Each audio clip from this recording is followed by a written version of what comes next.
నమస్తే welcome to RTV నేను సచిన్ ఆంధ్రప్రదేశ్లో మరికొద్ది రోజుల్లో ఎన్నికలు జరగబోతున్నాయి ఈ నేపథ్యంలో అంటే తెలంగాణ ఎన్నికల సమయంలో తెలంగాణ అసెంబ్లీ ఎన్నికల సమయంలో ఏ పార్టీ ఎవరిని బరిలోకి దించబోతోంది అనేది అందరికన్నా ముందుగా అందరికన్నా వేగంగా అందరికన్నా ఖచ్చితత్వంతో మీ ముందుంచే ప్రయత్నం చేస్తుంది ఆంధ్రప్రదేశ్ ఎన్నికల సమయంలో కూడా ఏ పార్టీ ఎవరిని బరిలోకి దించింది లేకపోతే ఎవరిని బరిలోకి దించబోతోంది అక్కడ ఈక్వేషన్స్ ఏంటి ఎవరి వ్యూహాలు ఏంటి ఇవన్నీ కూడా మీ ముందుంచే ప్రయత్నం చేస్తుంది ఆర్టీవీ ఒకసారి ఈ రోజు మనం ఏ నియోజకవర్గం గురించి మాట్లాడుకోబోతున్నాం అనే అంశానికి సంబంధించి మాట్లాడుకుందాం ఎస్ చాలా అంటే చాలా ఇంట్రెస్టింగ్ నియోజకవర్గం ముఖ్యంగా గెలుపే తప్ప ఓటమి ఎరుగని పరిస్థితి టీడీపీది అక్కడ 1983 నుంచి అనుకుంటే అర్థం చేసుకోవచ్చు ఎస్ ఇక్కడ టీడీపీ బరిలోకి దించింది నారా చంద్రబాబు నాయుడిని అవును టీడీపీ నుంచి బరిలోకి దిగుతున్నారు నారా చంద్రబాబు నాయుడు అలాగే వైసీపీ నుంచి బరిలోకి దిగుతున్నారు కేజే భరత్ సో ఒకసారి వీళ్ళ షార్ట్ ప్రొఫైల్స్ చూసే ప్రయత్నం చేద్దాం ముందుగా టీడీపీ అధినేత Nara Chandrababu Naidu profile here it is Telugu Desam party అధినేత విద్యార్థి దశ నుంచి రాజకీయాల్లో ఉన్నారు 1978లో 28 ఏళ్ల వయసులోనే కాంగ్రెస్ తరపున చంద్రగిరి ఎమ్మెల్యేగా పోటీ చేశారు గెలుపొందారు నారా చంద్రబాబు నాయుడు నెక్స్ట్ 1983లో కాంగ్రెస్ తరపున చంద్రగిరిలో పోటీ చేశారు ఓడిపోయారు అదే ఏడాది టీడీపీలో చేరారు నారా చంద్రబాబు నాయుడు ఇక 1989లో తొలిసారి కుప్పం నుంచి పోటీ చేశారు గెలుపొందారు అప్పటి నుంచి ఇప్పటి వరకు కూడా ఆయన ఓడిపోలేదు ఇక వైసీపీ నుంచి భరత్ ప్రొఫైల్ చూద్దాం బీసీ వన్యకుల క్షత్రియ సామాజిక వర్గానికి చెందిన నేత కేజే భరత్ ప్రస్తుతం ఎమ్మెల్సీగా ఉన్నారు కుప్పం పంచాయతీ ఎన్నికల్లో వైసీపీ గెలుపులో కీలక పాత్ర పోషించారు భరత్ మాజీ ఐఏఎస్ చంద్రమౌళి కుమారుడు భరత్ 2019లో చంద్రమౌళి ఇక్కడ నుంచి పోటీ చేశారు చిత్తూరు పార్లమెంటు స్థానానికి సంబంధించి మాట్లాడుకున్నారు అంటే కుప్పం నియోజకవర్గం గురించి మాట్లాడుకున్నప్పుడు ఒకసారి కుప్పం నియోజకవర్గం షార్ట్ ప్రొఫైల్ చూస్తే చిత్తూరు పార్లమెంటు స్థానంలో భాగం ఇది 1983 నుంచి ఇక్కడ టీడీపీ ఓటమే అనేది ఇక్కడ టీడీపీకి లేదని చెప్పుకోవాలి కుప్పం గూడుపల్లె శాంతిపురం రామకుప్పం మండలాలు దీంట్లో ఉన్నాయి సో ఈ నేపథ్యంలో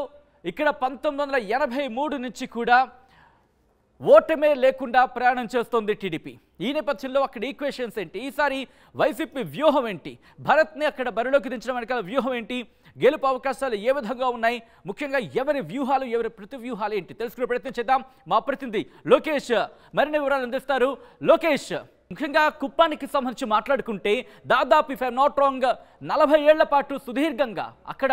ఓటమి అనేది లేదని చెప్పుకోవాలి టీడీపీకి సో అటువంటి నేపథ్యంలో ఇప్పుడు వైసీపీ వ్యూహాలు ఏంటి అలాగే అక్కడ సామాజిక వర్గాల పరంగా కావచ్చు సామాజిక సమీకరణాల పరంగా ఎవరి వ్యూహాలు ప్రతి వ్యూహాలు ఏంటి ఓటర్లను ఆకట్టుకునేందుకు అక్కడ ఎవరి మూవ్స్ ఏ విధంగా ఉన్నాయి ఎస్ సచిన్ మీరు అన్నట్టుగా దాదాపు 35 ఏళ్ల పాటు 7 దఫాలు ఇక్కడ పూర్తిగా ఓటమి ఎరుగునటువంటి నాయకుడుగా మాజీ ముఖ్యమంత్రి చంద్రబాబు నాయుడు ఇక్కడ గెలుపొందినటువంటి పరిస్థితి ఉంది మీరు అన్నట్టుగా 1978వ సంవత్సరంలో రాజకీయాల్లోకి అడుగుపెట్టి అనంతరం సుదీర్ఘమైనటువంటి రాజకీయాలు చూసినటువంటి వ్యక్తిగా ఇక్కడ పేరుంది 1989 సంవత్సరంలో అంటే 1983లో ఇటు చంద్రగిరిలో పోటీ చేసి ఓటమి అనంతరం 1989 సంవత్సరంలో ఇక్కడ అడుగుపెట్టినటువంటి చంద్రబాబుని 7 దఫాలు కుప్పం నియోజకవర్గ ప్రజలైతే మాత్రం నెత్తిన పెట్టుకొని గెలిపించారని చెప్పొచ్చు అయితే ఒక్కసారి ఈక్వేషన్స్ మాత్రం చూసుకుంటే అయితే 2014 సంవత్సరం నుంచి కూడా చంద్రబాబుని ఓడగొట్టడానికి ఇటు కాంగ్రెస్ కావచ్చు అనంతరం 2019లో ఫార్మేషన్ అయినటువంటి వైసీపీ గవర్నమెంట్ కావచ్చు చాలా వ్యూహాత్మకమైనటువంటి పన్నాగాలు ఎన్నో పడినప్పటికీ కూడా మెజారిటీ తగ్గించగలిగాయి కానీ ఓటమైతే మాత్రము చేయలేకపోయినటువంటి పరిస్థితి 2014లో అప్పట్లో చంద్రమౌళి ఏదైతే మాజీ రిటైర్డ్ ఐఏఎస్ గా ఉన్నటువంటి చంద్రమౌళిని కాంగ్రెస్ తరపు నుంచి కూడా పోటీలో నిలబెట్టినప్పటికీ కూడా ఆయన కేవలం 30% పైగా మాత్రమే ఓటు బ్యాంక్ ని ఇక్కడ కొనగలిగినాడు దాదాపు 58% వరకు కూడా చంద్రబాబుకి వశమైనటువంటి పరిస్థితి అనంతరం తన తనయుడు అంటే ఆయన మృతి తర్వాత తన తనయుడు కేఆర్జే భరత్ ఇక్కడ నియోజకవర్గ ఇన్ఛార్జ్ బాధ్యతగా తీసుకోవడం అనంతరం వైఎస్ఆర్సీపీ గవర్నమెంట్ లోకి వచ్చిన తర్వాత అతనికి నామినేటెడ్ ఎమ్మెల్సీగా కూడా పదవి ఇవ్వడంతో పాటు ఆయనే కుప్పం అభ్యర్థిగా ప్రకటించినటువంటి పరిస్థితి ఉంది టీడీపీ అయితే మాత్రం కుప్పంలో చంద్రబాబును ఢీకొట్టేటువంటి వ్యక్తి రాడు పొట్టపోడు అనేటువంటి వ్యూహాత్మకమైనటువంటి కథనంతో టీడీపీ అయితే మాత్రం అంతే ధైర్యంగా ఉంది ఇందులో భాగంగానే ఇవాళ ప్రస్తుతం నేను కుప్పంలోనే ఉన్నాను ప్రస్తుతం my life from Kuppam on words అని చెప్పొచ్చు ఎందుకంటే చంద్రబాబు యొక్క పర్యటన నిన్నటించి ఇక్కడ ప్రారంభమైనటువంటి పరిస్థితి నేను ఉదయం నుంచి కూడా ఇటు మహిళలతో ముఖాముఖి భేటీ కావచ్చు ఇంటింటి ప్రచారం కావచ్చు ఇక్కడ లోకల్ లీడర్స్ తో